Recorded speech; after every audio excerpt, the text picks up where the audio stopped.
We've taken a proactive approach to this. We've been working with some time with the school corporation, good partnership that I'm, as a dad here with 3 kids in the school system, I feel like every measure's been taken. We've got a good cooperation with the police department and Greater Clark.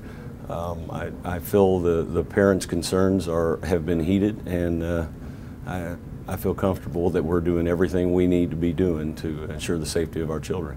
In 2012, we really spent a lot of time since the Henryville incident in March on getting Jeffersonville more prepared for an emergency incident. Active shooter falls into that range of emergency incident, be it down on the river, at a school, at a bowling alley, at a movie theater, things you've seen around the country.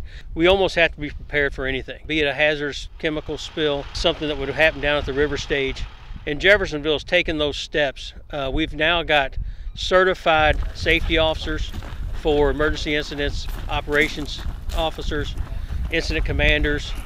We have a staging area manager crew. And what a staging area is in the incident, a big incident like you've seen out at the movie theaters in Colorado, they had a bunch of people respond, but they all went different directions. A staging area is an organization area.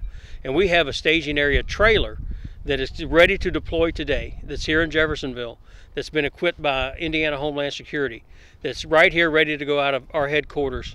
And we have 4 certified staging area managers to run that.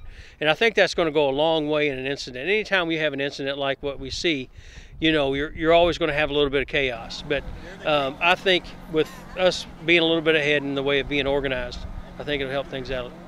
In 2007, we started doing active shooter drills involving law enforcement and the schools, obviously using the schools, and have progressed ever since that time.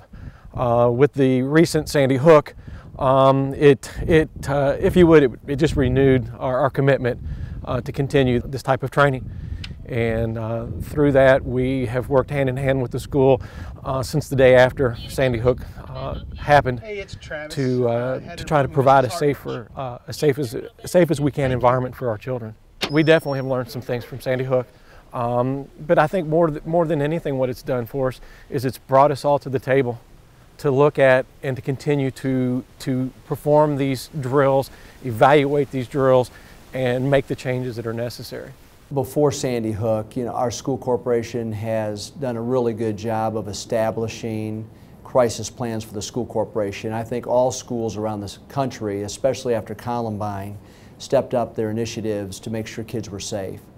What's interesting about Sandy Hook is that as a result of that, it sort of put everything in new perspective, in that we have to take our safety efforts to even a higher level because of the manner in which Sandy Hook occurred.